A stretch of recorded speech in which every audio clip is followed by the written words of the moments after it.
أنا قاسم محمد. اللهم صل على محمد وآل محمد. اللهم صل على محمد وآل محمد. اللهم صل على محمد وآل محمد وعلى آله وصحبه ومن تبعهم بإحسان إلى يوم الدين. Amma ba'd. Masyiral muslimin rahimakumullah, kita bersyukur kita bersua dalam keadaan sehat walafiat. Dan pada akhirnya kita sampai jua tanpa terasa di subuh terakhir bulan suci Ramadan tahun 2025 1446. Semoga pertemuan-pertemuan kita selama ini menjadi pengikat hati kita masing-masing antara kita dan antara kita dengan Allah Subhanahu wa taala. Sehingga kita diperhitungkan olehnya sebagai salah satu di antara hamba-hambanya yang mencintainya melalui mencintai kitab sucinya Al-Quran. Kita akan teruskan surat Yusuf. Pagi ini kita masuk pada ayat 46 sampai 50. 46 sampai 50. Mari kita masuk ke screen untuk sama-sama membaca ayat-ayat tersebut. Ben.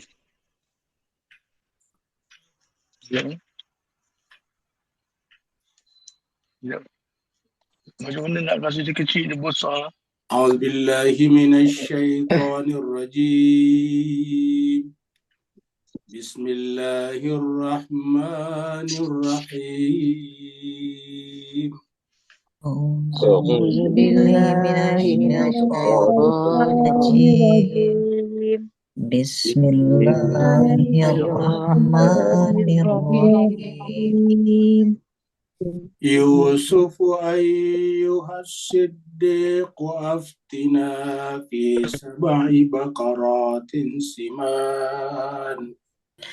Yusuf ayyuhas siddiq aftina fi sab'i baqaratin siman. Yakuluhunna sab'un ijafun wa sab'i sumbulatin khudr. Ya'kuluhunna sab'un ijafun wa sab'in sumbulatin khudr. Wa ukhra yabisatin la'alli yarji'u ilan nasi la'allahum ya'lamun. Wa ukhra yabisatin la'alli arji'u ilan nasi la'allahum ya'lamun. Qala tazra'una sab'a sinina da'aban fama hasadtum fadharuhu fi sumbulih. Qala tazra'una sab'a sinina da'aban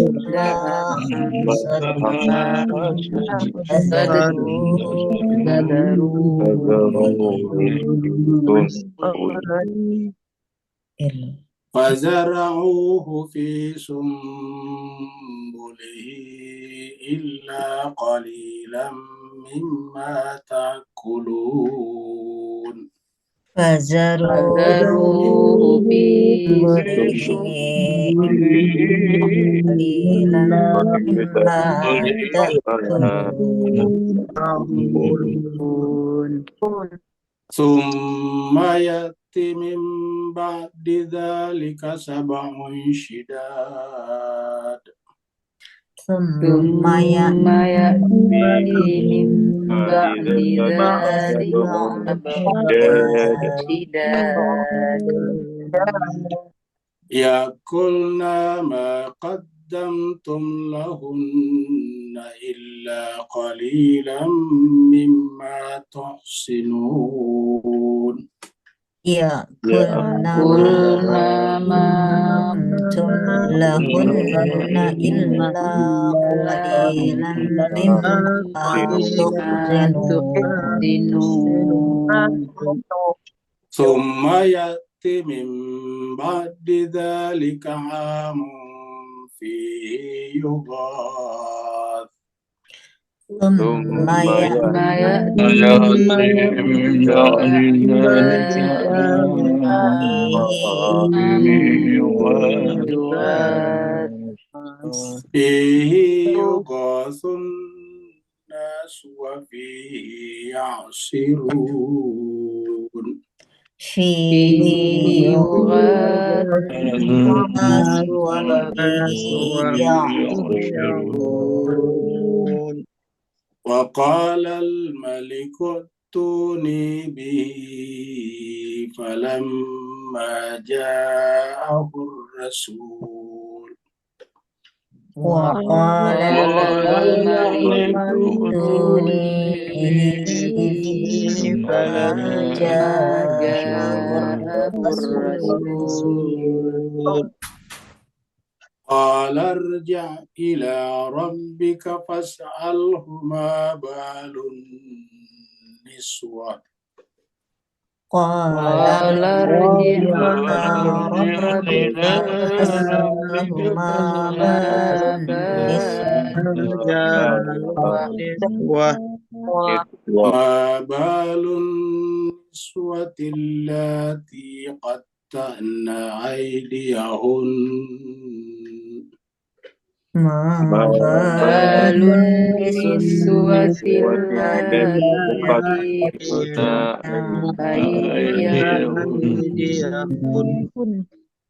إن ربي بكيدهن عليم إن ربي بكيدهن عليم صدق الله العلي العظيم صدق الله الله العلي العظيم.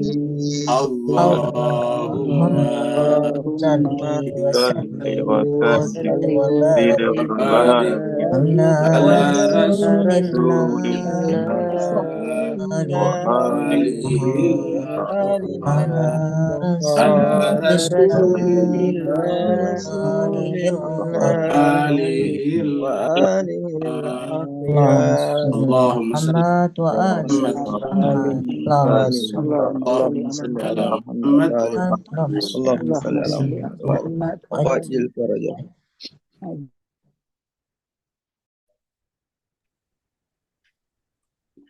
Terima kasih banyak jemaah sekalian telah ikut membaca ayat-ayat suci Al-Quran.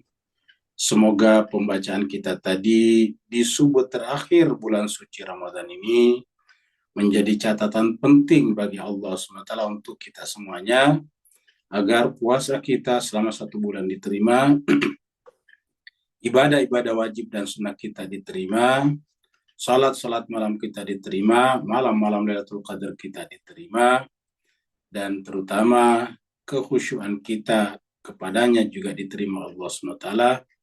Dan semoga dengan ayat yang kita baca, Allah berkenan untuk menyempurnakan ibadah kita yang penuh dengan kekurangan dan kekurang sempurnaan. Kita teruskan surat Yusuf. Surat Yusuf adalah surat yang ke-12. Surat Yusuf turun di Mekah, maka disebut dengan surat Makkiyah. Jadi kalau turun di Mekah, Makkiyah, kalau turun di Madinah, Madaniyah. Jumlah ayat di surat ini adalah 123 ayat. Dan tadi kita sudah baca sampai ayat yang ke-50. Mari kita reviewkan dari ayat yang ke-45 yang terakhir kita baca kemarin petang.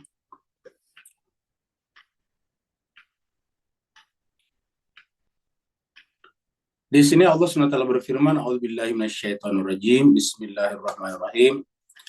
Wa qala alladzi naja minhuma, dan berkatalah orang yang tadinya selamat, dalam artian tidak dibunuh, karena 2 temannya Nabi Yusuf, salah satunya dibunuh, disalib. Waddakara ba'da ummatin, dia tiba-tiba teringat setelah berlalu beberapa lama. Berkatalah orang ini kepada majikannya, Ana unabbiukum bita'wilih. Aku siap menyampaikan kepada kalian takwil daripada mimpi itu.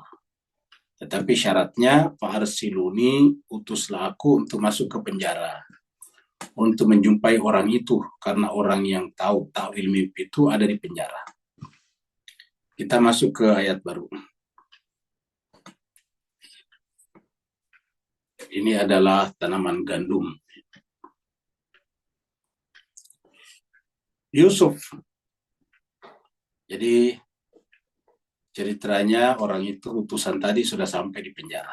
Jadi singkat cerita, orang tadi diutus pergi ke penjara dan kemudian di sana menjumpai Yusuf. Terjadilah dialog ini. Yusuf maksudnya wahai Yusuf. Ayyuhas siddiq. Wa Yusuf, wahai orang yang benar. Perhatikan jemaah sekalian, kata as-siddiq ini ditujukan kepada siapa? Kepada Yusuf sebagai nabi, rasul, dan orang suci. Yang sebelumnya kita sebut dengan minal mukhlasin, masih ingat ayat 25. Dia ada termasuk min ibadinal mukhlasin, di antara hamba-hamba kami yang mukhlas. Nah, di sini dipanggil dengan kata-kata Yusuf ayyuhas siddiq. Wa Yusuf, duhai yang as-siddiq. As-siddiq itu selalu berkata benar. As-siddiq itu tidak pernah tidak berkata benar. Dia tidak pernah, kalau pernah berkata benar ya bukan siddiq namanya. Jadi ingat, kata as-siddiq itu tidak boleh diterapkan kepada semua orang sebetulnya. Hanya kepada orang yang dipilih Allah. Nah, di sini Al-Quran menyebutnya sebagai as-siddiq walaupun melalui anak muda tadi. Tapi ini menjadi testimoni bagi kita bahwa anak muda tadi pernah tinggal bersama dengan Yusuf. Tentu tidak mungkin cuma 40 hari. Kata Nabi, untuk mengetahui apakah orang itu baik atau tidak, kita harus bersama setiap hari selama 40 hari minimal, baru bisa tahu. Nah, orang ini pernah bersama Yusuf lama di penjara. Kita ulangi lagi, tidak mungkin cuma 40 hari. Ya, pasti di penjaranya lama. Lalu kemudian orang itu mengatakan, wah Yusuf ayyuhas siddiq. Jadi artinya, selama berada di penjara, bertiga tadi, ada dua temannya dan kemudian Yusuf, tidak pernah menemukan kesalahan, tidak pernah menemukan kekurangan, tidak pernah menemukan ketidakbenaran dari sikap dan kata-kata Yusuf. Sehingga berani memanggilnya sebagai ayyuhas siddiq. Wahai orang yang selalu berkata benar. Kalau pernah saja Yusuf mengkhianati mereka atau tidak benar kepada mereka, tentu tidak berhak menggunakan kata as-siddiq. Karena as-siddiq ini lebih dalam daripada as-sadiq. Jadi ada kata as-sadiq, sadiq itu fa'il. Ya, ini juga sebetulnya bentuk lebih taukid daripada as-sadiq. As-siddiq yang terus-menerus berkata benar. Jadi kalau as-sadiq orang yang benar, kalau as-siddiq selalu terus-menerus berkata benar. Atau terus-menerus selalu benar, bukan hanya berkata tapi tindakannya selalu benar. Nah, jadi kita camkan bahwa kata as-siddiq ini sebetulnya tidak boleh. Ya. Sama dengan Amirul Mukminin juga tidak boleh sembarang sebetulnya. Karena kita sudah terangkan amr itu milik Allah. Jadi yang berhak disebut Amirul Mukminin adalah mereka yang mendapatkan otoritas dari Allah. Karena amr itu kan milik Allah. Yang mendapatkan otoritas dari Allah untuk menjalankan amr itu baru disebut dengan Amirul Mukminin. Kalau enggak, kita menggunakan istilah kita sendiri, artinya sesuai dengan kepentingan kita, hawa nafsu kita saja. Kita tidak merujuk kepada validasi Al-Quran. Jadi Yusuf ayyuhas siddiq, wahai yang selalu berkata benar. Aftina, berikanlah pendapat kepada kami. Kata kami di sini maksudnya anak muda tadi mewakili pejabat di Mesir dan sekaligus raja. Jadi jamak kan. Ya. Aftina, kata aftina ini bisa diterjemahkan beri fatwalah kepada kami. Ya. Beri fatwalah, berikanlah pendapat kepada kami. Fisa ba'i bakaratin, berkenaan dengan mimpi yang mengandung, dalam mimpi itu ada sabai bakaratin, ada 7 sapi betina. Samanin, semuanya gemuk. Ya'kuluhunna sab'un ijafun. Tapi sapi gemuk ini dimakan oleh 7 sapi kurus. Ya'kuluhunna itu artinya sapi 7 ini, sapi gemuk 7 ini dimakan oleh, kalau kita dimakan oleh. Kalau di sini 7 sapi kurus memakannya. Ya kuluhunna. Hunnanya kembali kepada baqaratin 7 ini. Ya, jadi kalau kita bacanya hunna ini adalah kata ganti atau dhamir dari sabu'i baqaratin. Jadi memakan mereka. Siapa yang memakannya? Pelakunya. Ini pelakunya. Ini adalah fa'ilnya namanya. Yaitu 7 sapi kurus memakan mereka. Siapa mereka? Yaitu 7 sapi gemuk. Sabai baqaratin simanin. Jadi 7 sapi kurus memakan 7 sapi gemuk. Ya. Wasabain sumbulatin khudrin. Juga tentang 7 tangkai. Ya. 7 tangkai gandum yang hijau. Wakhara dan yang lainnya maksudnya 7 tangkai berikutnya ya bisatin dalam keadaan sudah kering. Yang satunya lagi sudah kering. Ya bisatin kering. Ya. Maksudnya berikanlah pendapat kepada kami tentang fenomena ini, tentang mimpi ini.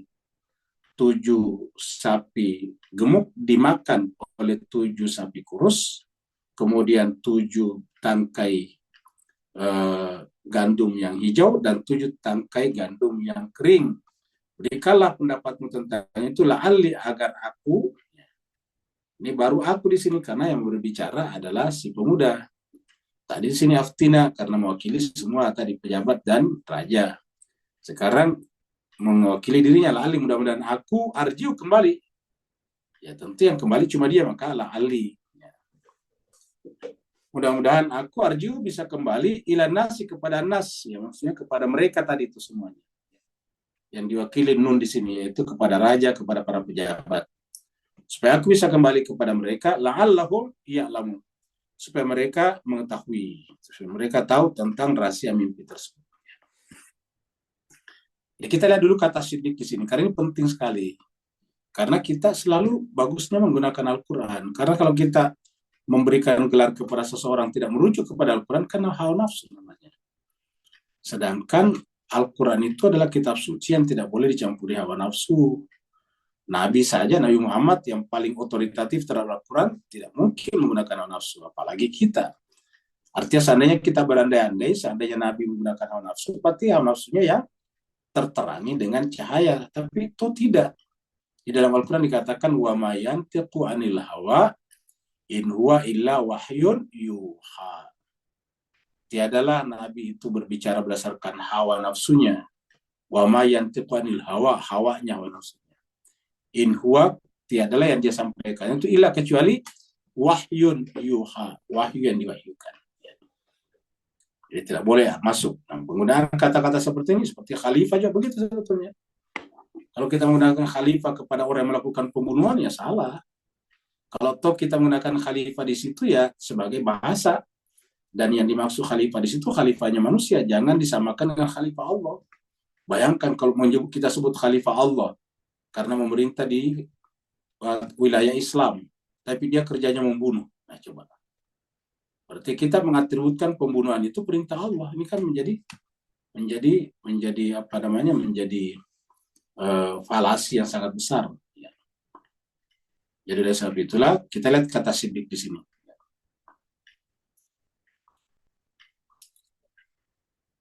Ini kita lihat surat An-Nisa. Surat An-Nisa, surat 4, ayat 69, Allah berfirman, wa may yuti'illaha war rasulah, dan rasul. Siapa yang taat kepada Allah dan rasulnya, faulaika, maka mereka itulah ma'a, bersama. Ya, artinya kita tidak termasuk yang disebutkan ini, tapi bersama. Bersama siapa? Alladzina an'ama Allah. Jadi alladzina an'ama Allah dan seterusnya ke bawah ini orang khusus. Karena kalau kita taat kepada Allah dan Rasul, asumsinya harus juga taat kepada orang ini, karena bersama dengan orang ini. Ya bersama siapa? Alladzina, bersama orang-orang yang, ingat, kita cuma bersama. Ya tidak mungkin menjadi, karena kita ini sangat jauh dari situ. Ma'alladzina, bersama orang-orang yang an'amallah, Allah berikan kenikmatan alaihim, kepada mereka. Jadi an'amallahu alaihim, Allah berikan kenikmatan kepada mereka, minan nabiyyin, dari nabi-nabi. Artinya bahwa yang mendapatkan kenikmatan ini adalah pertama berkategori nabi. Ya. Kemudian as-siddiqin, wasyuhada. Syuhada di sini artinya bukan syuhada mati di jalan Allah saja, tapi terutama syuhada itu yang jiwanya mencapai derajat musyahadah. Wassalihin, salihin. Ingat kata salihin ini tidak sembarangan juga. Kenapa? Karena Nabi Ibrahim saja mengatakan semoga saya menjadi orang saleh. Di akhirat dikumpulkan bersama orang saleh di akhirat. Al-Quran juga mengatakan bahwa yang mewarisi nanti bumi adalah orang saleh. Adalah apa namanya? Laqad katabna fi Zabur min ba'di dzikr annal arda yarisuha ibadiyas salihun. Jadi siapakah mereka ini? An'ama Allah, ini yang kita minta di dalam Al-Fatihah. Siratal ladzina an'amta alaihim. Kan pasti orang penting nih. Siratal ladzina, jalannya orang an'amta alaihim, engkau berikan nikmat kepada mereka ini. Allah mengatakan mereka itulah an'amallahu alaihim minan nabiyyin was-siddiqin wasyuhada was-salihin. Ya. Kalau kita kumpulkan ini semuanya namanya orang maksum. An-nabiyyin, as-siddiqin, as-syuhada, as-salihin adalah maksum. Wa hasuna ulaika rafiqa. Mereka itulah teman yang baik. Jadi kita hanya bisa menjadikan mereka teman. Kita tidak disuruh menjadi mereka karena tidak mungkin. Kita cuma disuruh bersama dan menjadikan mereka teman. Ulaika rafiqa. Teman apa? Teman perjalanan kembali kepada Allah. Teman apa? Teman ma'rifat kepada Allah. Teman apa? Teman untuk merasakan kehadiran Allah pada jiwa kita. Ulaika rafiqa. Kita lihat lagi di sini surat Hadid. Ya.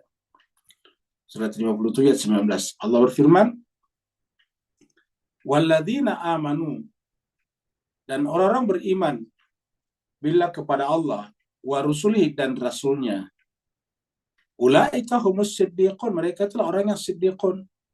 Jadi kalau siddiqun itu beriman kepada Allah dan rasulnya, baru kemudian wasyuhada'u inda rabbihim. Ya, dan mereka itu adalah syuhada, ya. Sudah menjadi musyahadah inda rabbihim, di situ Tuhan mereka. Lahum, bagi mereka, ajruhum, mereka itu adalah ajruhum, mereka itu punya pahala, jadi mereka itu mendapatkan pahala, wa nuruhum, dan apa namanya, cahaya mereka. Ya. Jadi artinya mereka bercahaya, nuruhum, ya, cahaya. Dan ini yang dimaksud dengan yuriduna litfi'u nurallah bi'afwahihim. Mereka ingin mematikan cahaya Allah dengan mulut-mulut mereka. Cahaya mereka, cahayanya para siddiqin ini. Ya. Sebaliknya dari ini, walladzina kafaru, dan orang-orang yang kafaru menutup hatinya, wa kadzabu, dan mendustakan biayatina, ayat kami, ulaika ashabul jahim. Mereka itu adalah penghuni neraka jahanam. Ya. Jadi walladzina kafaru wa kadzabu biayatina ulaika ashabul jahim. Nah, jadi saya kira untuk sementara kita cukupkan sampai di situ pembahasan tentang as-siddiqin ini. Karena ini penting. Kita harus menggunakan Al-Quran, menjelaskan Al-Quran. Karena kalau di luar itu bisa masuk kepentingan. Ya.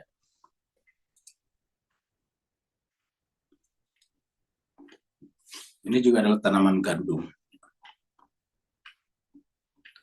Qala. Ya. Kemudian Yusuf berkata, tazra'una sab'a sinina.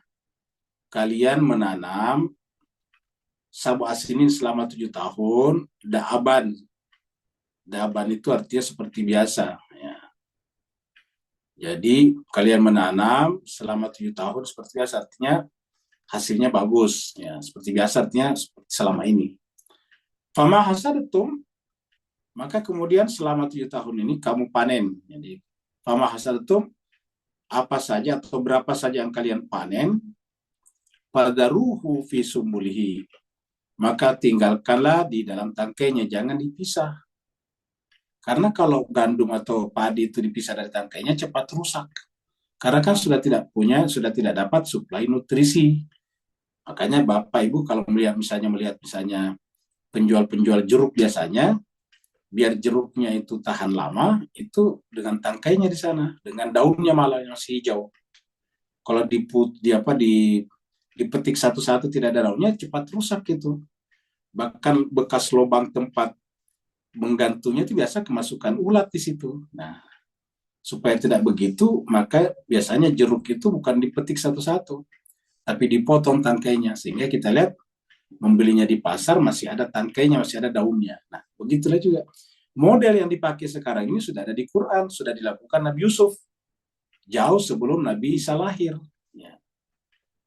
Jadi Nabi Yusuf mengatakan, "Fama hasadtum, apa saja atau berapa saja kalian panen, padaruh biarkanlah fi sumbulihi, di tangkainya." Maksudnya jangan dipotek, jangan dipetik, ya.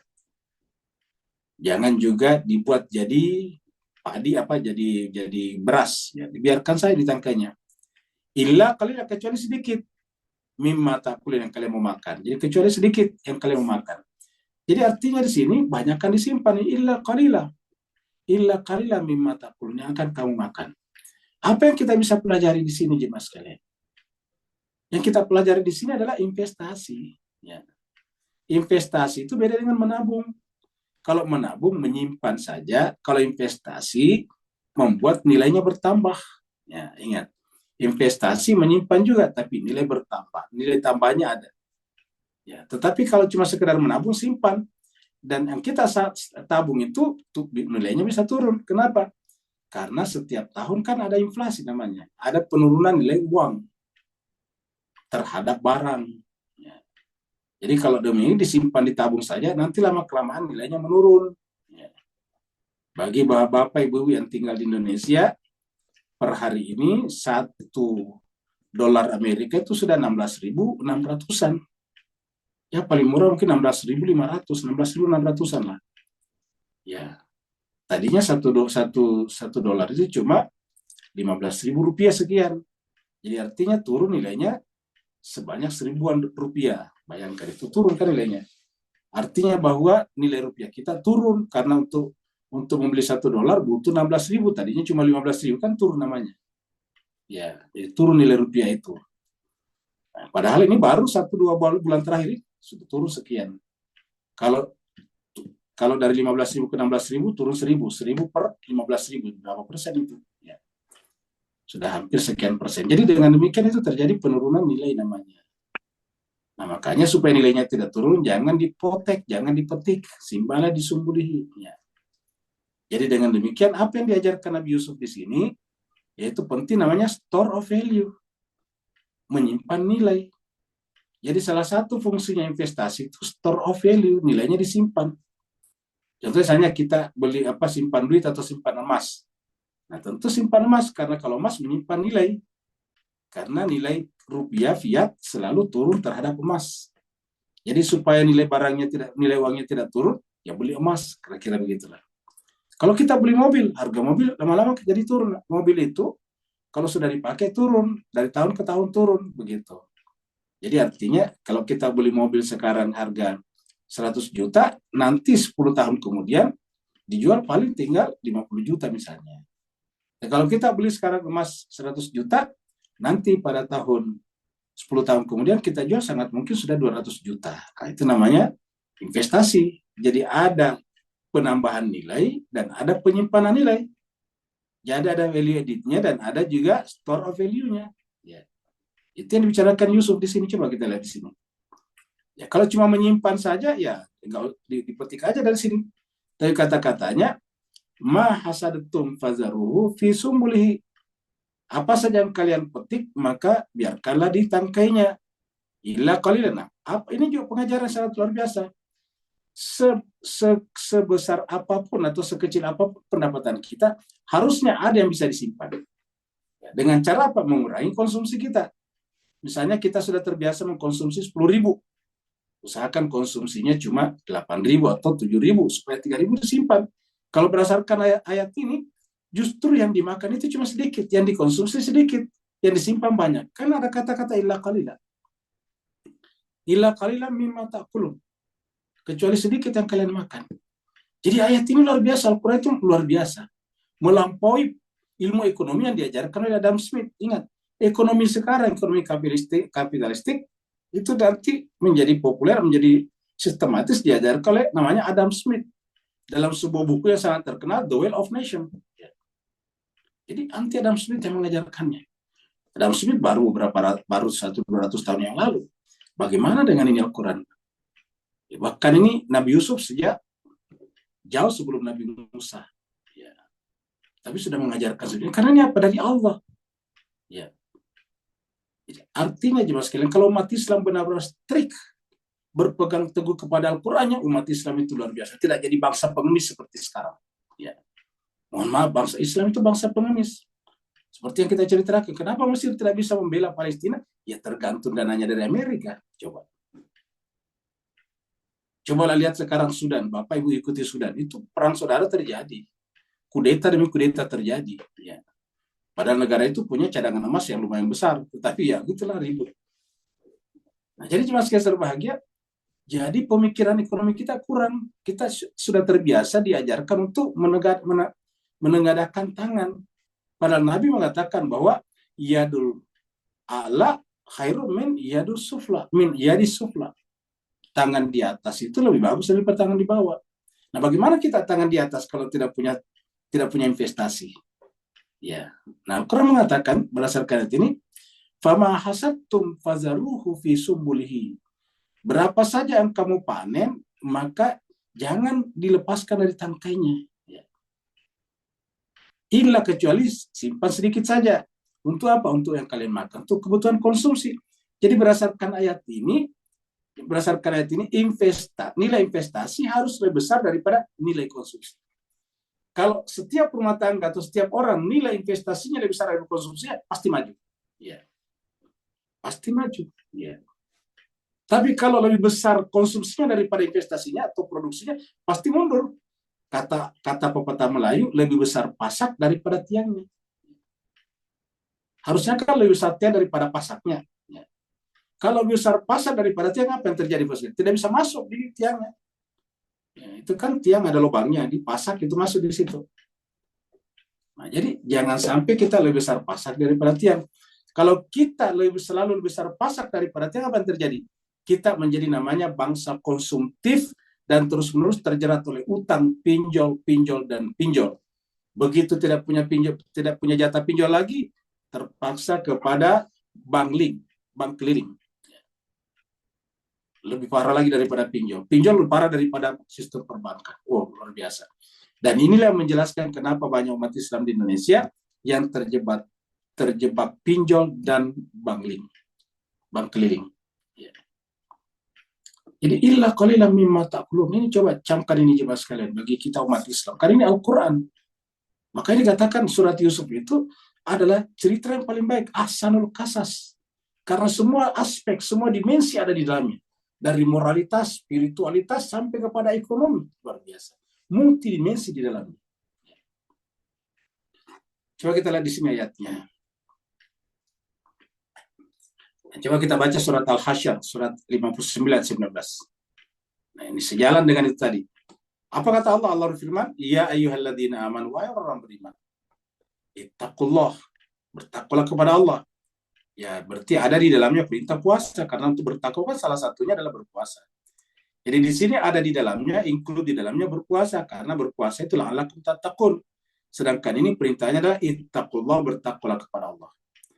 Jadi ya ayyuhalladzina amanu ittaqullah, wahai orang beriman, bertakwalah kepada Allah, wal tanzur.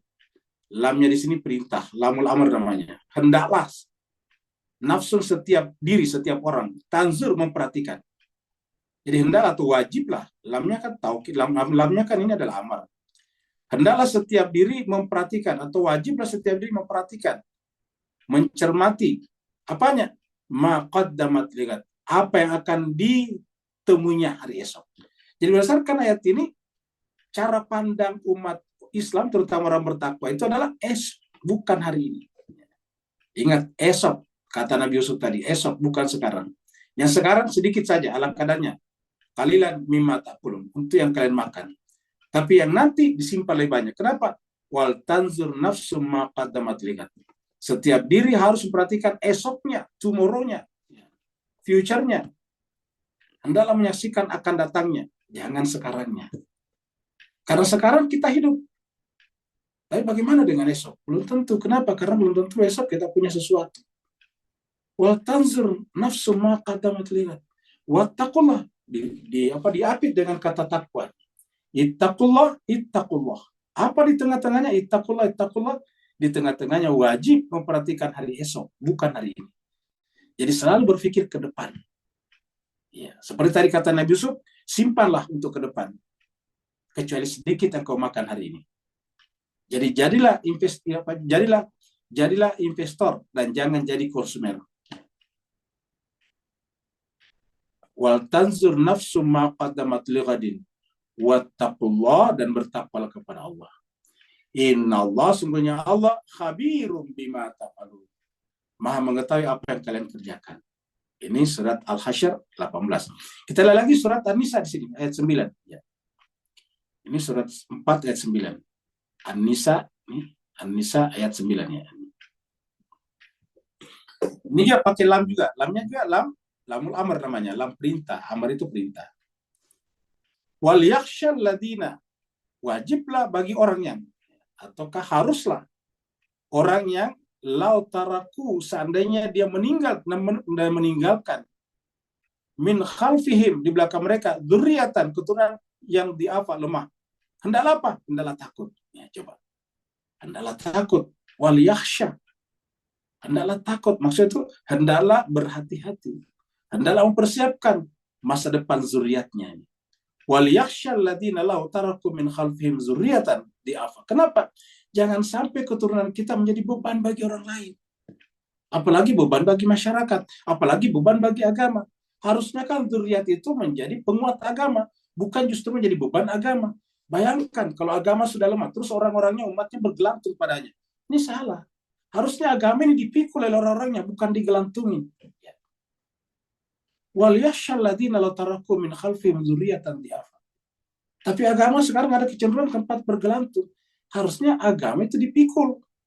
Karena Al-Quran mengatakan, kalau kamu menolong Allah, Allah menolong kamu. Nah, menolong itu kan memikul namanya. Ya, in tansurullah yansurkum. Menolong itu kan memikul. Lihatlah kalau ada kecelakaan seperti di Myanmar kemarin, pasti kan tim SAR itu pasti memikul, mengangkat. Ya. Yang korban diangkat. Nah, itu namanya menyelamatkan. Itu namanya menolong. Tim SAR itu kan tim penolong. Ya.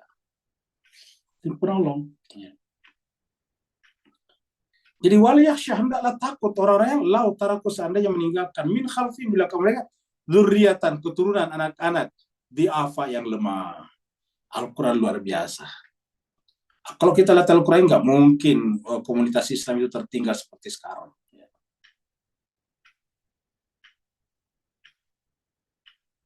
Khafu alaihim, mereka takut atas keadaan anak-anak mereka. Harusnya mereka takut, ini khafu alaihim.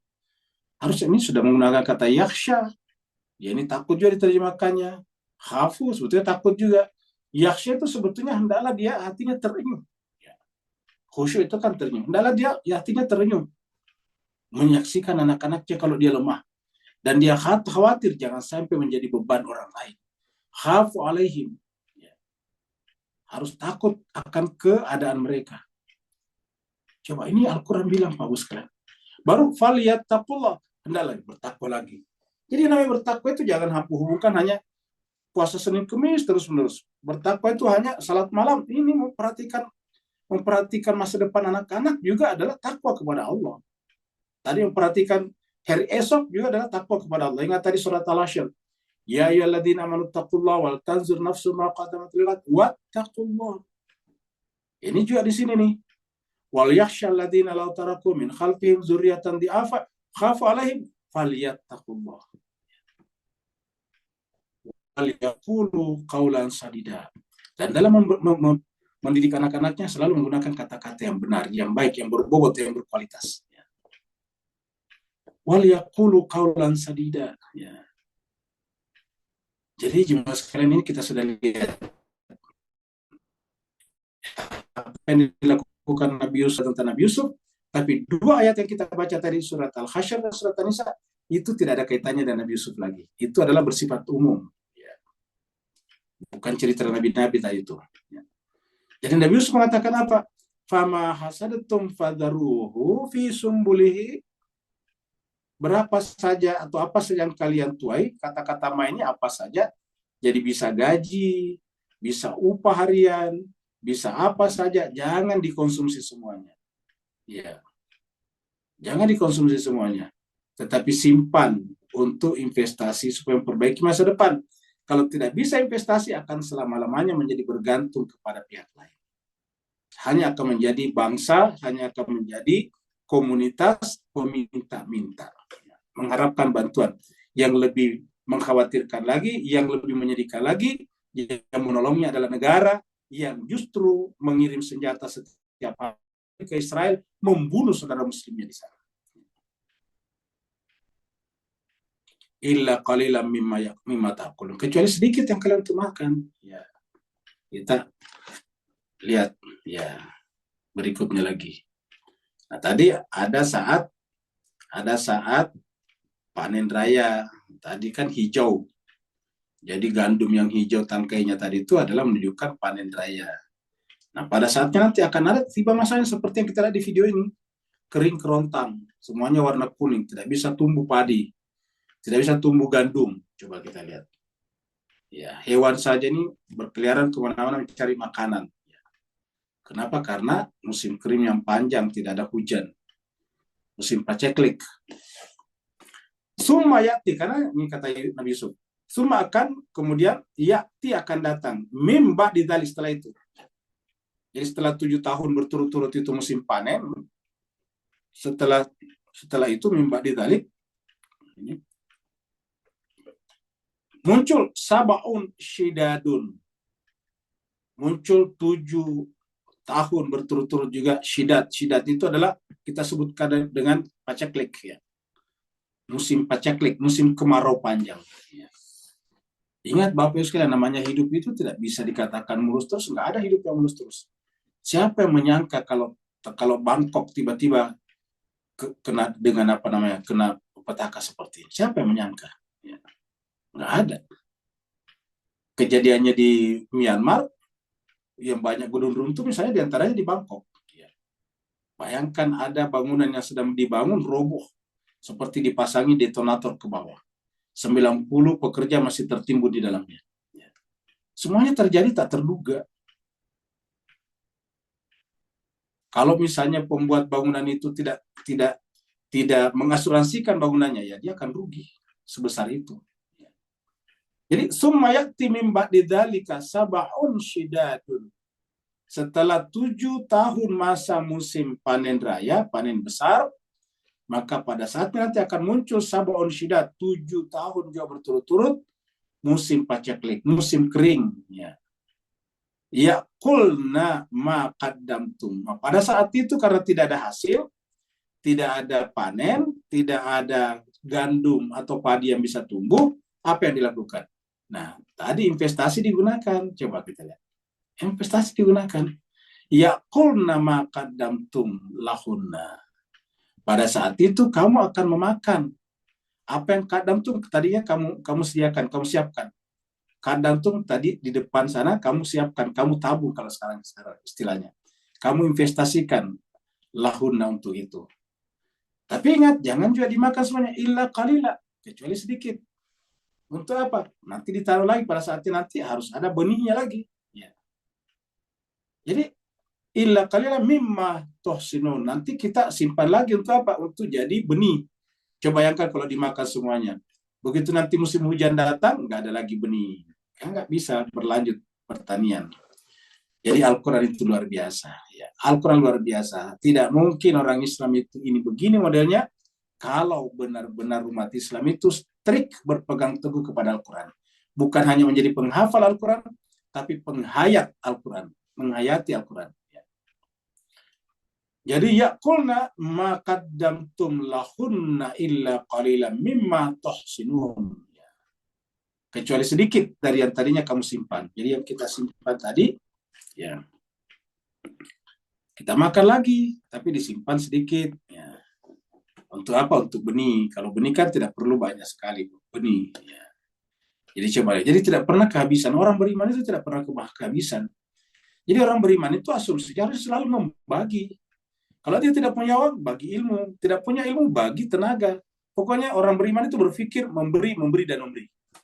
Orang beriman itu berpikir tangan di atas. Ya. Apa saja bisa dibagi. Tidak punya uang, bagi ilmu. Tidak punya ilmu, bagi uang. Tidak punya uang dan ilmu, bagi tenaga. Seperti itu. Apa saja bisa kita bagi. Kita tidak punya tenaga dan sebagainya, kita bisa membagi pengetahuan sederhana. Contohnya, ada orang menanyakan alamat, kita tunjukkan dengan benar. Kita selalu berpikir untuk memberi, berbagi. Makanya di dalam Al-Quran itu kebanyakan perintah memberi. Anfiqu mimma razaqnakum, infakkanlah. Seperti itu. Selalu perintahnya adalah belajarlah ataukah infakkanlah. Illa qalilan mimma tuhsinun, dari yang kamu simpan tadinya. Kita lihat surat Al-Ra'd ayatnya 4 ini ya. Wa fil ardi qita'un mutajawiratun. Kita lihat di dunia ini kalau sudah musim air datang itu kemudian muncullah subur lagi ini. Wa fil ardi, di muka bumi itu qita'un, ya, ada bagian-bagian mutajawiratun, ya, berdampingan, artinya tumbuh-tumbuhan bisa berdampingan di muka bumi. Tanahnya sama, airnya sama, ini mutajawiratun itu berdampingan, bertetangga. Wa jannatun, dan ada kebun-kebun. Ya, di dalam kebun itu tumbuh bisa bermacam-macam tumbuhan. Min a'nabin, anggur bisa. Wa dar'un, dan tanaman-tanaman yang lain. Wa nakhilun, pohon kurma juga bisa. Nakhilun sinwan wa gairu sinwan, pohon kurma yang bercabang ataupun yang tidak bercabang. Yusqa bima'in wahidin. Ya, bermacam-macam tapi diberi air dari air yang sama. Ini bima'in wahidin, airnya satu sama. Ya. Wa nufaddilu ba'daha ala ba'din fil ukul. Tetapi hebatnya tanahnya sama, kemudian airnya sama, tetapi berbeda-beda fil ukul rasanya. Anggur manis, kurma juga manis, tapi manisnya berbeda. Ingat, anggur pasti manis kalau sekalian, biasa makan anggur pasti tahu manis. Kurma manis juga, tapi manisnya berbeda. Coba, sama-sama manis, tapi manisnya berbeda. Ya. Jadi luar biasa. Kurma saja berbeda-beda. Ya. Kurma berbeda-beda. Ya, kurma Arab, kurma Persia berbeda. Ya. Inna fi dzalika, sungguhnya pada demikian itulah ayatin, ada tanda-tanda kebesaran Allah liqaumin, bagi kaum yang apa? Yaqilun, ini yaqilun, menggunakan akal pikirannya. Jadi ingat, menggunakan akal pikirannya. Jadi berkali-kali akal pikiran. Waktu kita bahas surat Yusuf juga diturunkan dalam bahasa Arab, kenapa? La'allakum ta'qilun. Sehingga kita selalu menyimpulkan, kalau ada yang mengatakan kalau baca Al-Quran tidak perlu pakai akal, berarti bertentangan dengan Al-Quran pernyataan itu. Al-Quran justru mengatakan harusnya menggunakan akal. Al-Quran adalah untuk kaum yang menggunakan akal. Ingat, la ayatin itu tanda-tanda kebesaran atau ayat-ayat Allah itu untuk kaum siapa? Yaqilun, yang menggunakan akalnya. Karena orang tidak menggunakan akalnya gampang sekali jadi objek, ya, penipuan lah, macam-macam, ya. Eksploitasi atas nama macam-macam. Ya. La ayatin liqaumi yaqilun. Ini kita lihat ada hadis di sini. Ya. Hadisnya nanti terakhir ya. Nah, kita lihat di sini kalau sudah panen apa namanya? Kalau sudah subur lagi nih.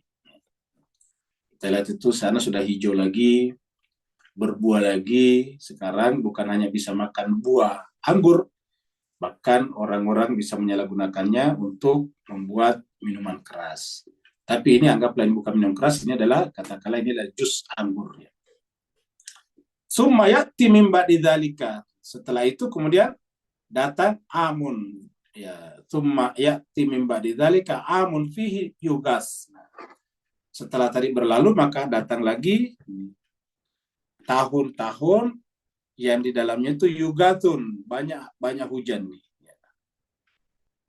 Yugasun nasi, berikan apa namanya? Diberikan hujan, ya.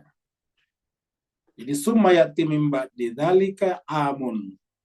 Setelah masa musim kering itu, ya, maka kemudian data yang apa namanya di padanya ada juga tunas, diberikan hujan kepada manusia itu, wafihi, dan padanya ya'sirun, bahkan mereka bisa memeras anggur, ya. Mereka bisa memeras anggur. Jadi akan ada saatnya. Jadi hidup itu tidak mungkin terus-menerus sama, tidak mungkin subur terus, tidak mungkin juga kering terus. Ya. Ada saatnya. Ekonomi juga begitu. Terkadang ekonomi juga paceklik. Ada juga ekonomi terkadang juga permintaan banyak. Seperti sekarang di Indonesia, permintaan menurun. Kenapa? Karena terjadi deflasi sudah 2 bulan berturut-turut. Deflasi itu artinya harga barang turun. Kenapa? Ya kalau ada karena memang barangnya banyak, atau bisa juga karena permintaan berkurang. Ya. Wafi yasirun. Kita lihat di sini surat Al-Hujurat. Ya. Ya ayyuhalladzina amanu, orang beriman, in ja'akum fasiqun binaba'in fatabayyanu an tusibu qauman bijahalatin fatusbihu ala ma fa'altum nadimin. Jadi ini ayat yang menjelaskan pentingnya tabayyun ini. Nah, tabayyun ini nanti diterapkan oleh Nabi Yusuf. Kepada siapa?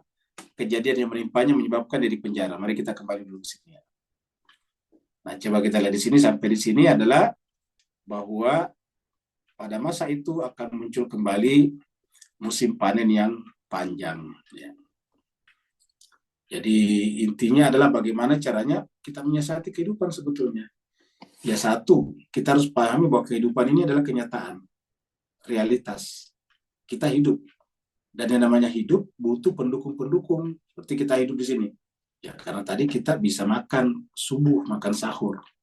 Itu pendukung itu. Ya. Kita hidup di sini. Kenapa? Sehat. Karena udara yang kita hirup masih bagus. Kalau kotor kita bisa sakit-sakitan. Nah itu pendukung juga harus kita pelihara. Ada air. Kalau air kita kita tidak pelihara, dia tidak bisa tertinggal di tanah, dia lari ke laut. Nah itu semua pendukung-pendukung, dan kita bertanggung jawab memelihara itu semuanya. Ya. Jadi pendukung-pendukung kehidupan ini harus kita yang sendiri yang melakukannya. Kemudian ayat terakhir. Ya. Nah, ini kita sampai kepada Nabi Yusuf akan dikeluarkan dari penjara, dipanggil oleh tetapi Nabi Yusuf tidak masuk, belum ada klarifikasi dari wanita-wanita ini yang tadinya mereka menggosip mereka di seluruh kota Mesir, ya. Menggosip Yusuf, ya. Dan bahkan bukan hanya itu, bahkan kemudian mempengaruhi Yusuf. Nanti ternyata wanita-wanita yang ada bersama dengan Zulaikha itu ternyata nanti juga punya andil di dalam memenjarakan Nabi Yusuf. Mari kita lihat, ya. Nah, di sini katakan waqalal maliku, maka berkatalah raja. Jadi tadi setelah utusan tadi kembali kepada raja, ya. Maka kemudian raja berkata lagi kepada orang itu. Ya. Waqala al-malik, raja berkata, "Utuni bihi." Bawalah orang itu kepada saya. Utuni, bawalah pemuda itu kepada saya. Maksudnya Yusuf. Utuni kita sebut masih muda, Yusuf masih muda memang, ya, karena kan masih jomblo juga. Ya. Waqala al-malik utuni bihi. Bawalah orang itu, anak muda itu kepada saya. Falamma ja'ahu ar-rasul. Nah, kita lihat apa disebut ar-rasul di sini? Ingat, rasul di sini bukan nabi seperti Nabi Muhammad. Ar-rasul di sini adalah utusan. Ya. Nah, kalau utusan nggak masalah dipakai, tergantung utusan siapa. Jadi kalau utusannya raja ya Rasul Malik, bukan Rasulullah tapi Rasulul Malik. Itu cocok. Ini namanya Rasulul Malik. Ya. Jadi ini masalah Rasul, kenapa Malik yang utus ini? Ini Maliknya yang utus, berarti namanya Rasulul Malik. Ya, jadi ini Rasul juga, tetapi Rasulul Malik. Maka kalau disebut khalifah cocok, tetapi khalifah manusia kalau dipilih manusia. Jadi kalau dipilih manusia, khalifatun nas, jangan sebut khalifatullah, seperti itu. Kalau menjalankan perintah-perintah Allah, ya baru sebut dengan Amirul Mukminin. Tapi kalau tidak menjalankan perintah Allah, ya bukan Amirul Mukminin gitu. Diwaqala al-maliku tuni bihi falamma ja'ahu rasul, tatkala rasul atau utusan raja ini datang, qala Yusuf berkata. Jadi ceritanya maksudnya datang kepada Yusuf. Hu-nya di sini, ya. Hu-nya di sini datang kepada Yusuf ini. Ja'ahu hu. Tatkala utusan raja itu datang kepada Yusuf, utusan itu ya tadi anak muda juga, bekas teman penjaranya. Ya. Maka Yusuf berkata, irji, kembalilah ila rabbika, kepada Tuhanmu. Rabbika. Ingat, bukan Tuhan di sini ya, Tuhan. Ya. Irja ila rabbika, kembalilah kepada Tuhanmu, kepada majikanmu. Fas'alhu, tanyalah dia. Ya. Tanyakanlah kepadanya. Ma balun niswatil lati qatta'na aydiyahun. Ya. Tanyakanlah kepada majikanmu itu, kepada Rabbika itu, ma balu, bagaimana keadaannya, bagaimana persoalannya dengan aniswah. Niswah itu bentuk jamak dari nisa, wanita-wanita. Bagaimana dengan aniswah, wanita-wanita? Ya.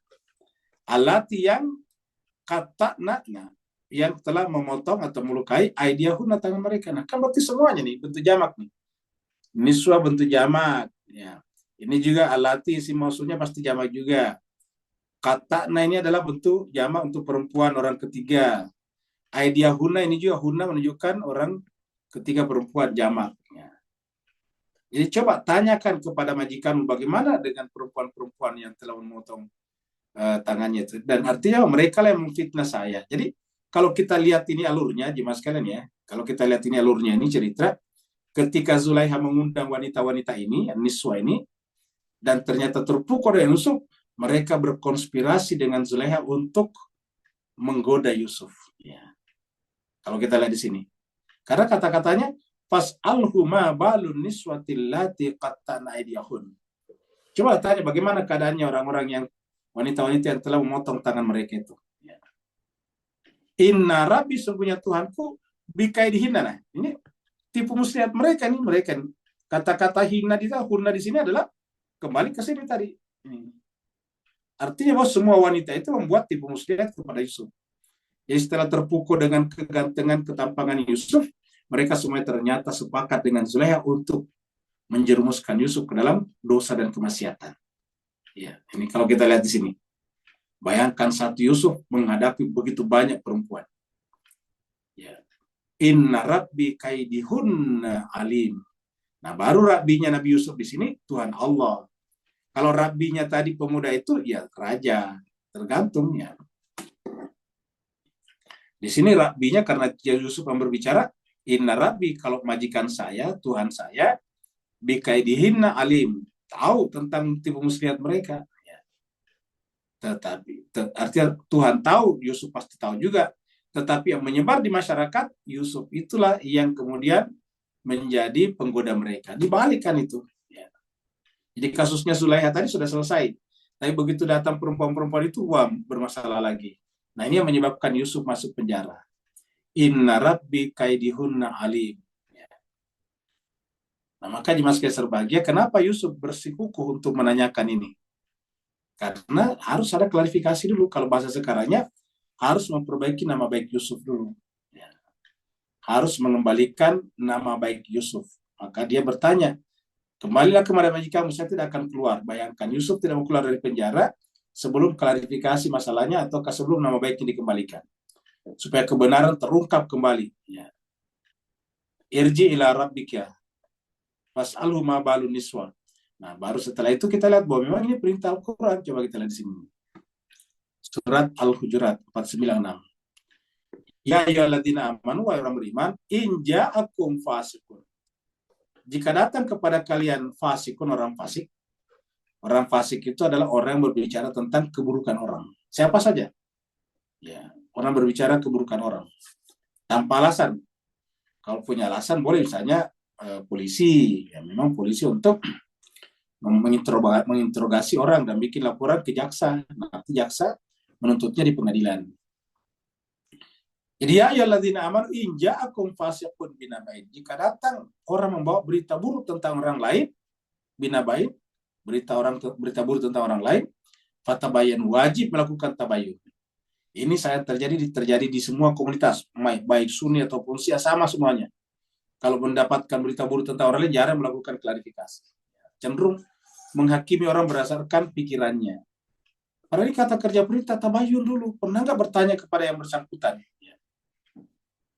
Jadi tabayyunlah. Supaya apa? Antusibu kaum, supaya tidak menimpakan musibah kepada satu kaum bijahalatin karena kesalahan. Jahalah kita artikan kesalahan.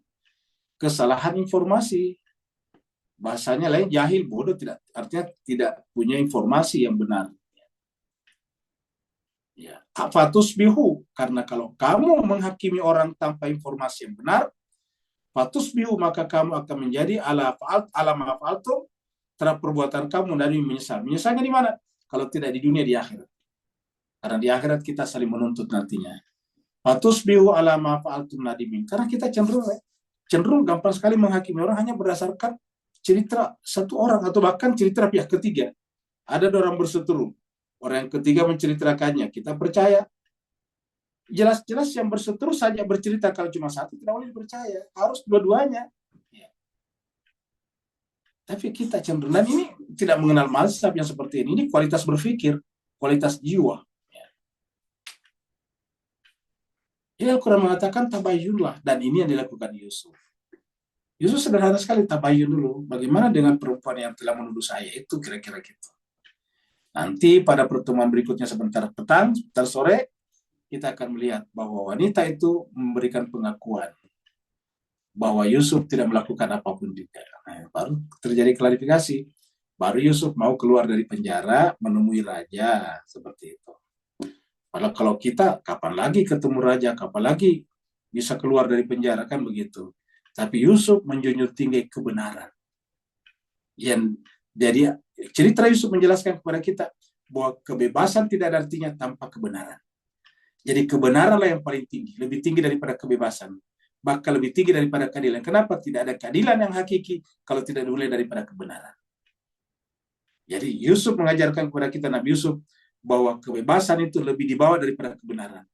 Nabi Yusuf tidak menerima kebebasan kalau kebenaran tidak ditegakkan. Jadi ulangi lagi, kebenaran lebih tinggi daripada kebebasan. Kebenaranlah asas daripada kemanusiaan kita. Tanpa kebenaran, ya tidak ada keadilan. Tanpa kebenaran, tidak ada kebebasan harusnya. Kebenaran adalah asas tertinggi, dan kebenaran adalah menuju kepada Sang Maha Benar, yaitu Allah Subhanahu wa Ta'ala. Kalau ada alif lam ma'rifahnya al-haq, maka semua yang dibawa itu adalah hak tanpa alif lam ma'rifah. Kenapa? Karena dia adalah bayangan daripada al-haq dengan alif lam ma'rifah tadi. Ya. Nah, gimana sekalian berbahagia, mudah-mudahan bermanfaat. Tetapi sebelum kita tutup, kita lihat satu hadis dulu ya. Kita sebut hadis ini berjudul doa Nabi tentang Yaman, Syam dan Najd. Apa hubungannya? Nanti bahayanya fitnah. Ingat, bahayanya fitnah. Nah, kita lihat di sini. Ini adalah hadis dari mana ini? Dari Ibnu Umar. Kalau sebutkan Ibnu Umar, sudah pasti Abdullah Ibnu Umar. Nama aslinya Abdullah Ibnu Umar. Jadi di Arab itu, kalau sebut nama biasanya terkadang Ibnu Umar. Ya. Ibnu ini, Ibnu itu, Ibnu Batuta misalnya, kan penjelajah terkenal kan Ibnu Batuta. Bukan nama aslinya tuh, Ibnu Batuta. Ya. Bin Jabal. Jabal itu adalah Ibnu Jabal. Begitu ya kalau di negara Timur Tengah itu, bukan hanya Arab, itu lebih terkenal dengan nama kampungnya seperti yang diminta Pak Masur kemarin. Kampungnya penting. Contohnya misalnya Al-Kindi. Al-Kindi itu bukan namanya. Al-Kindi itu kampungnya dari Kinda.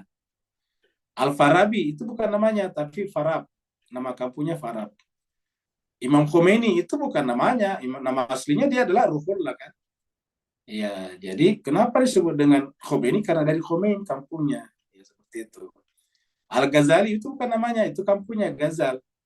Nama aslinya Muhammad Al-Ghazali kan begitu. Jadi di Timur Tengah itu kebanyakan orang dikenal melalui kampungnya. Ya, kampungnya. Makanya kalau ada orang Indonesia datang ke Timur Tengah, biasa kasih dia nama kampungnya.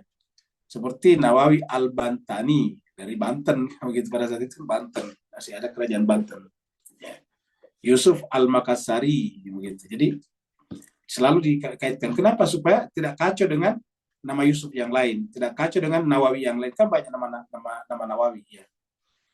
Supaya ketahuan Nawawi yang mana, Nawawi Banten kah atau Nawawi dari Makassar kah? Di sini saja ada Nawawi Al-Makassari. Ya. Nah, jadi dengan demikian harus jelas. Nah, begitu ya di sini dengan Ibnu Umar. aslinya Abdullah, tapi selalu biasanya disebutkan dengan ibadnya saja. Qala, ya, dzakara Nabi. Jadi Ibnu Umar mengatakan, dzakara Nabi sallallahu alaihi wasallam. Nabi pernah menyebutkan atau berdoa lah, karena ini mulai dengan Allahumma. Ya, Nabi pernah menyebut atau menyebut dalam doanya. Apa yang disebut? Allahumma, ya Allah, barik lana, berkahilah kami fi syamina, ya, fi apa namanya?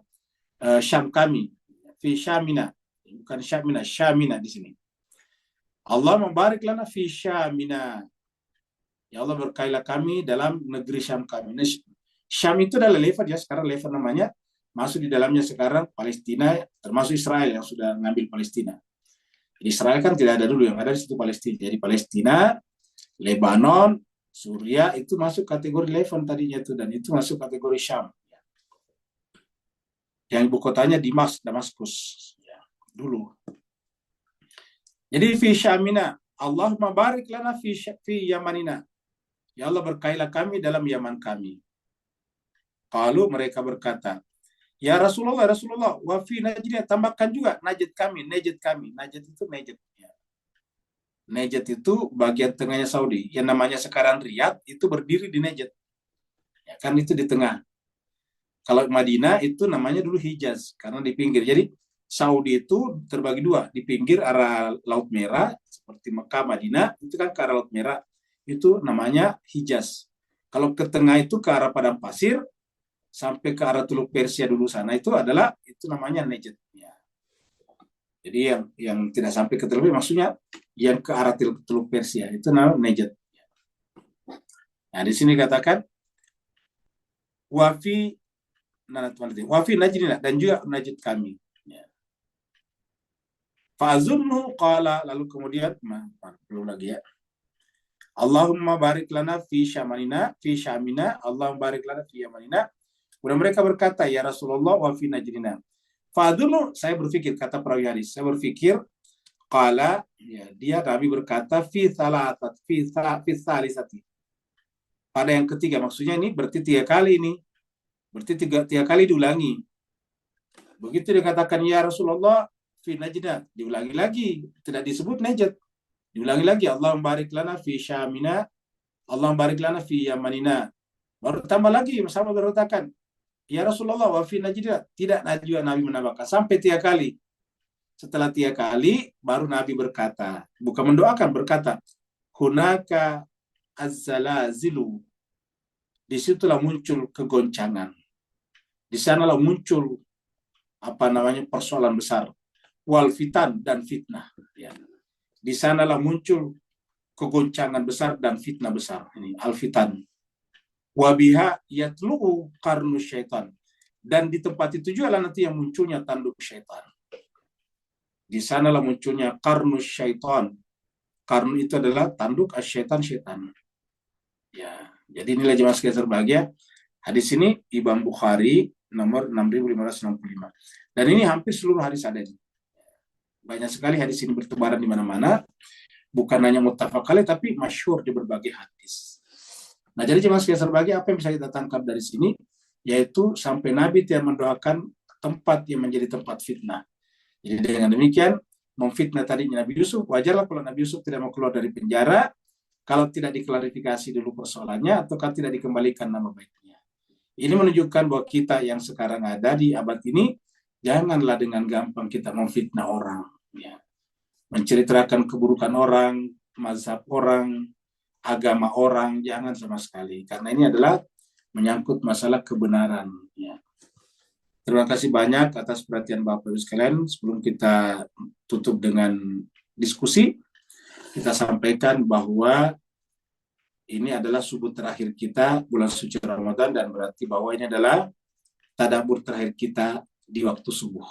Ya, karena kita di luar bulan Ramadan lanjut, tetapi malam hari jam 7.30 waktu Jakarta, waktu Indonesia bagian Barat. Jadi 7.30, 19.30. Ya. Jadi yang ingin meneruskan tadabburnya atau belajar tadarus dan tadabbur di luar Ramadan dan belum bergabung di grupnya sama saya, itu grup tadarus dan tadabbur, ada grupnya khusus. grup tadabbur dan tadarus. Jadi di sana ada grupnya, nanti mendaftar namanya di chat room, baru kemudian nanti oleh panitia dimasukkan ke grup supaya bisa mengikuti pengumuman. Itulah sebabnya juga di chat room di grup kita tadabbur dianjurkan jangan terlalu banyak postingan yang tidak relevan, karena nanti pengumuman nanti terlempar ke atas, orang tidak lihat. Nah seperti itu, karena kita bikin grup ini memang hanya untuk kegiatan seputar tema, boleh memposting tapi yang sekaitan dengan tema-tema yang kita bahas dalam tadabbur dan tadarus ini.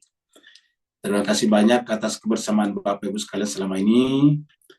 Mohon maaf atas segala kekurangan. Insya Allah kita berjumpa lagi satu kali sebentar petang.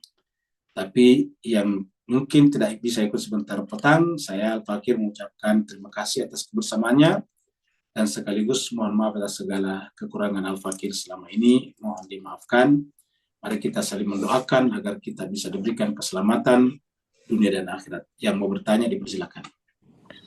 Waalaikumsalam. Waalaikumsalam. Silakan Pak Nur.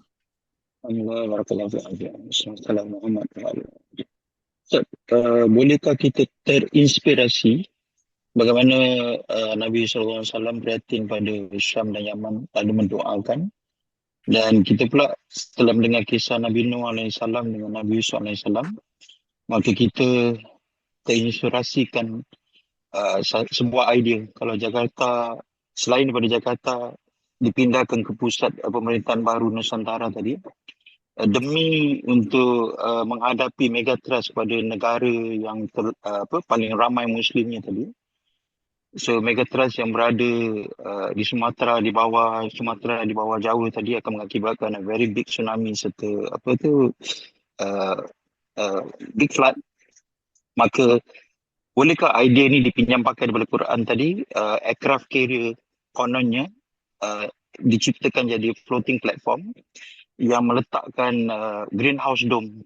Lalu kita pinjam idea Nabi Nuh tadi, sumbatkan dengan selang-selikan dengan Nabi Yusuf punya investasi. Dom tadi melahirkan sumber makan minum, dan pipe airnya adalah rangka-rangka dari dom tadi yang mengalir pada atas ke bawah, kemudian recycle back. Beri pencerahan teguran kalau saya terkeluarin sikit, Ustaz. Afwan semua. Baik, terima kasih banyak Pak Nuri, menarik ya idenya Pak Nuri ya. Jadi jemaah sekalian yang kemarin mengguncang Bangkok itu kejadiannya di Myanmar, di sebuah tempat namanya Mandalay kalau tidak salah namanya. Itu Myanmar bagian tengah. Ya, dan itu kekuatannya 7,7 skala Richter, 7,7, 7.7 skala Richter. Nah, yang namanya megatrust yang disebut Pak Bang tadi itu jauh lebih besar daripada itu. Kalau megatrust itu lebih besar lagi, lebih dahsyat lagi. Nah, dapat kita bayangkan yang seperti terjadi di Myanmar kemarin saja itu bisa meruntuhkan gedung di Bangkok. Dapat kita bayangkan kejadiannya di Myanmar, tapi yang runtuh gedung di Bangkok. Itu kan jauh. Begitu kuatnya. Bagaimana kalau megatrust? Nah, pertanyaannya adalah kenapa kok ada gedung yang runtuh di Bangkok kemarin? Dan itu baru dibangun. Sederhana, investasi. Investasi apa? Tentang struktur bangunan. Kan yang namanya investasi tidak harus uang, tapi struktur. Itu investasi juga sebetulnya. Karena pasti kalau dia menggunakan konstruksi tahan gempa, pasti lebih mahal. Karena besinya lebih khusus. Besi-besi betonnya lebih khusus. Ya. Apa namanya juga, merangkai besinya juga lebih beda dengan yang lain. Ya. Jadi seperti itu. Nah, tetapi karena mungkin pengen dapat keuntungan banyak, sehingga kemudian kurang dari sisi konstruksi tahan gempanya, terutama fondasinya, cakar ayamnya. Akhirnya begitu cakar ayamnya di bawah patah, fondasinya udah roboh dari atas ke bawah. Itu kan bangunan seperti roboh, seperti dipasangi detonator. Nah, itu kan gara-gara tidak ada investasi sebetulnya. Ada gedung kita lihat itu yang kembar itu goyang saja, yang patah cuma jembatannya saja. Jembatan antara dua grup kayak di Malaysia ada gedung kembar, Twin Tower, di sana juga ada Twin Tower-nya. Dan itu jembatannya saja yang patah, tapi bangunannya lebih tinggi lagi. Lebih tinggi Twin Tower yang kemarin kita lihat di Bangkok itu daripada yang roboh. Yang roboh itu cuma 33 tingkat. Yang double tower itu, twin tower itu tingginya 50 tingkat lebih. Ya, 50 tingkat. Yang roboh itu cuma 33, saya baca. Ya. Nah, tetapi kok yang 33 roboh, yang 50 tidak? Nah, itu tadi investasi. Yang namanya pondasi. Pondasi tahan gempa. Ya. Konstruksi juga tahan gempa. Nah, jemaah sekalian berbahagia yang dikatakan Pak Nur tadi, kalau kita memang berpikir investasi, berpikir laburan ke depan, maka harusnya terutama di daerah Indonesia, Sumatera, dan Jawa, harus berpikir menghadapi. Jangan sampai nanti terjadi baru kita berpikir, tidak ada gunanya lagi. Karena benar-benar ini adalah temuan para arkeolog, para geolog. Ahli geologi lah yang menemukan ini, bahwa kita terancam oleh megatrust yang melintang antara Sumatera dengan Pulau Jawa. Dan kalau ini terjadi, benar-benar bisa melahirkan tsunami yang luar biasa, dan kemudian bisa melahirkan gedung-gedung pada roboh. Ya. Dan ini sudah pernah terjadi sebelumnya, walaupun bukan megatrust, yaitu ketika Gunung Krakatau Steel meletus dulu, ya, tahun 18 sekian. Dan itu tsunami-nya luar biasa. Nah, jadi dengan demikian, lagi-lagi ini menarik. Ya, apapun yang dikatakan tadi Pak Nur itu bisa dipikirkan bagaimana caranya supaya kita tidak terkena dampaknya. Kemudian makanan sudah harus disiapkan, seperti tadi kata Nabi Yusuf, semuanya harus disiapkan. Karena kalau misalnya tidak disiapkan, nanti kejadian baru kita berpikir ya nggak ada gunanya lagi. Kita bisa mati kelaparan. Kenapa tidak ada stok makanan? Ya, tidak ada lagi jalur suplai makanan masuk karena semuanya rusak. Ya, walaupun ada orang selamat di sana jutaan orang, tapi kalau tidak ada suplai makanan ya mati juga, seperti itu. Terima kasih banyak Pak Nur atas masukannya. Ada lagi yang lain? Abang Roni, Ustaz. Ya, silakan. Melanjutkan tadi pertanyaan bahwa kita harus menyimpan makanan. Bukannya ada hadis atau apa gitu. Rasulullah mengatakan jangan pernah menyimpan makanan sampai besok gitu, Ustaz. Itu bagaimana, Ustaz? Artinya? Ya, inilah dari sini kita lihat ketika berhadapan hadis dengan Al-Quran, yang mana harus kita pegang. Karena itu tadi tertulis dalam Al-Quran. Ya. Fair, Ustaz. Ya. Oh, itu jadi ya. patokannya Al-Quran jadi, Ustaz, ya? Al-Quran, dia tidak mungkin Nabi berkata berbeda dengan Al-Quran. Ya. Oke, Ustaz. Oke, satu lagi, Ustaz. Ya, silakan. Ini masih mengenai ini, Ustaz. Saya ikut satu pengajian. Ya, yang mengajari itu ustaznya ya, katakannya yang mengajari itu saya benar-benar agak distracting gitu ke saya, bahwa dia tuh mengaku bahwa dia sudah melakukan asfa arba'ah, dan kemarin tadi malam pun gitu kita membaca soal, dia bilang tadi malam saya udah ketemu nabi ini. Ini pertanyaan saya, ini orang sadap apa gitu maksud saya, tapi dia begitu yakin karena di dalam satu jemaah kita itu ada ustadz juga gitu yang mengamini dia gitu loh, Ustaz. Tapi menurut logika saya nggak mungkin lah di zaman sekarang ini. Kemarin kalau nggak salah Ustaz pernah bilang bahwa untuk menjadi maksum itu tuh nggak gampang banget gitu. Nggak hanya mungkin aswarba dengan begini. Nah, ini dia selalu memproklamirkan gitu bahwa dia sudah bicara dengan Tuhan. Dia sampai tadi malam waktu saya ketemu Nabi Yusuf, dia hafal tuh surat itu. Nah, kayak gitu-gitu. Ini gimana sih menyikapinya, Ustaz? Saya gemes banget gitu mau ngelawan, cuma nggak tahu gimana. Keren, Ustaz. Baik, terima kasih banyak Pak Roni. Jadi kita sampaikan dulu yang tadi makanan, kita teruskan sedikit. Ya, jadi kalau kita terima hadisnya Nabi tadi, maksudnya gini. Kalau kita membeli makanan untuk dimakan satu kali, jangan buat besok karena basi, kamu gitu. Harusnya dipahami begitu, Pak. Jadi kalau kita beli makanan jangan sampai untuk besok karena rusak. Kalau tetap paksa dimakan besok, sudah tidak fresh, itu sudah tidak higienis juga, kamu gitu. Konteksnya ke israf ya, Ustaz ya? Ya, harusnya konteksnya ke situ, ya. Jadi tidak dikaitkan dengan investasi tadi, ya. Ustaz. Baik, yang pertama. Yang kedua, tentang orang yang mengaku bicara ini dan bicara itu. Kita sampaikan bahwa oleh agama kita sudah ditentukan bahwa dari Nabi sampai sekarang hanya 14 maksumin. Ya. Hanya 14 maksumin, 15 lah dengan Nabi ya. Ya, berapa ya? 14 dengan Nabi. Ya, jadi 14 maksum manusia suci, kamu gitu. 12 imam ini ditambah dengan Fatimah dengan Rasulullah. Jadi 14 manusia suci. Seperti itu. Nah, jadi ini disebut maksumin. Yang lain itu ya relatif, bisa benar bisa salah. Dengan demikian kalau ada yang mengaku seperti ini dan dia yakin, justru kita tidak boleh yakin. Kenapa? Karena dia bukan masumin, kan begitu.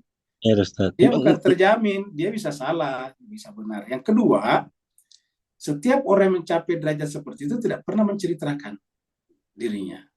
Khair Ustaz. Khair. Itulah sebabnya ada kata-kata terkenal dalam ilmu irfan, dalam ilmu tasawuf, tidak ada yang bisa mengenal wali kecuali wali juga. Oh, Kenapa wali tidak bisa dikenal kecuali wali juga? Karena tidak pernah wali memperkenalkan dirinya, saya wali, kan gitu. iya. Ya kayak Tidak mungkin wali mengatakan saya wali. Maka yang bisa mengenal wali hanya sesamanya wali. tapi kan modelnya sekarang ini Ustaz. Kalau Intel juga ngaku saya Intel gitu ya. Intel itu kalau itu sejarahnya namanya terkenal dengan Intel Melayu, Pak Roni. ya. Intel harusnya nggak ketahuan malah dia saya kalau Intel kayak gitu biasanya pistolnya kelihatan di samping, ya. Ustaz. Syukran Ustaz. Ya. Nah, jadi jemaah sekalian berbahagia, di masyarakat kita memang terkadang ada pengakuan-pengakuan seperti ini, padahal agama sudah ada tuntunannya. Jangankan manusia biasa seperti kita, Nabi Muhammad kita saja tidak pernah mengaku. Ingat, sudah sering kita sampaikan di sini, kalau Nabi Muhammad mengaku itu pasti ada kul di depannya, perintah dari Allah. Qul innama ana basyarun mislukum yuha ilayya. Katakan Muhammad, saya ini manusia seperti kalian, tapi saya diwahyukan kepada saya. Ya. Qul ja'alkum. Ya. Pasti ada kata-kata qul. Ya. Jadi ada perintah. Ya. Baru Nabi mengatakan saya begini. Karena tidak mungkin Nabi menggunakan kata saya bisa begini kalau tidak perintah dari Allah. Saya kira cukup sampai di sini. Terima kasih Di banyak. chatroom Ustaz ada satu pertanyaan dari Bu Harni. Baik.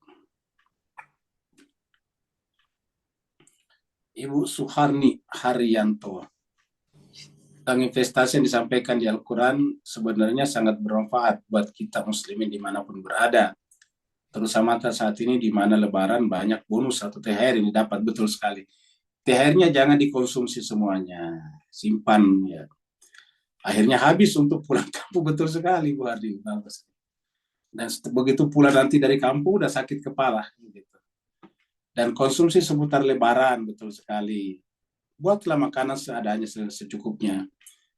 Dan menghabiskan tabungan kadang sampai berhutang, lalu bagaimana kita menyikapi itu? Ya, ini salah sendiri. Kalau begini menunjukkan bahwa belum memahami Al-Quran dengan baik. Padahal Al-Quran kan indah sekali. Kita tidak boleh berpikir sekarang, harus berpikir nanti tadi. Tanda-tanda orang bertakwa tadi, apa tadi? Faltanzur nafsun, kamu gitu. Ya ayyuhalladzina amanu taqullah, wahai orang beriman bertakwalah kepada Allah, wal tanzur nafsum ma qaddamat lighadin. Hendaklah setiap diri memperhatikan hari esoknya, jangan sekarangnya.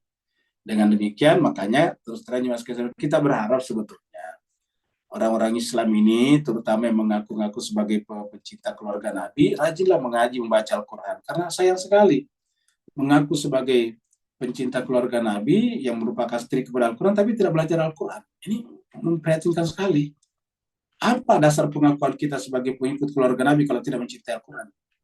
Keluarga Nabi itu adalah Al-Quran. Aisyah ditanya, wahai Ummul Mukminin, bagaimana sih akhlaknya Nabi itu? Apa kata Ummul Mukminin Aisyah? Dia katakan, khuluquhul Quran, akhlaknya Al-Quran. Nah, bagaimana kita sih bisa berakhlak atau bertindak seperti Al-Quran kalau kita tidak belajar Al-Quran? Makanya kita berharap dan mengapresiasi siapa saja yang rajin mempelajari Al-Quran. Dan kita, mohon maaf, agak-agak kurang simpatik pada orang tidak belajar Al-Quran, tapi kemudian tingkat kehidupannya tidak menanjak, tidak naik. Harusnya rajin belajar Al-Quran. Karena Al-Quran itu adalah panduan, hudan, petunjuk. Ya. Terima kasih banyak Bu Harni atas pertanyaannya dan sekaligus masukannya. Mohon maaf atas segala kekurangan. Ada lagi Ustaz dari Pak Burhan. Oh, mana nih? Di bawah. Oh, di atas. Di bawah ya. Di bawah paling terakhir. Al-Quran diturunkan di bulan Ramadan itu sekali sepanjang 23 tahun Rasulullah berdakwah. Apakah surah Al-Quran itu hanya diturunkan pada bulan ini saja? Enggak. Al-Quran dua macam. Ada Al-Quran yang utuh, ada Al-Quran, kita pernah terangkan dulu, Al-Quran yang dari Allah menuju kepada jiwanya Nabi itu adalah 1 kali turun di bulan Ramadan. Sedangkan dari jiwanya Nabi keluar itu sepanjang tahun. Ya. Kalau istilahnya itu jiwanya Nabi itu adalah di langit dunia. Dari Lauhin Mahfuz ke langit dunia itu 1 kali disebut dengan Al-Quran.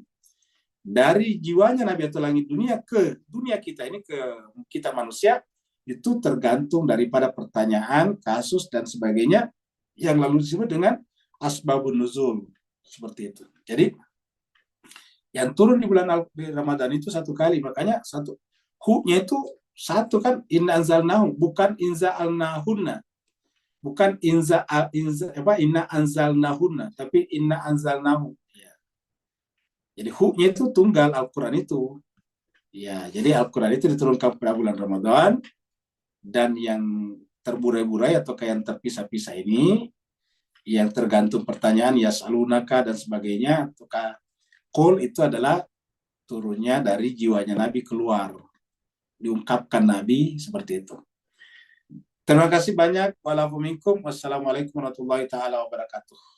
Waalaikumsalam warahmatullahi wabarakatuh. Terima kasih banyak Mas. Sama-sama. Waalaikumsalam. Waalaikumsalam.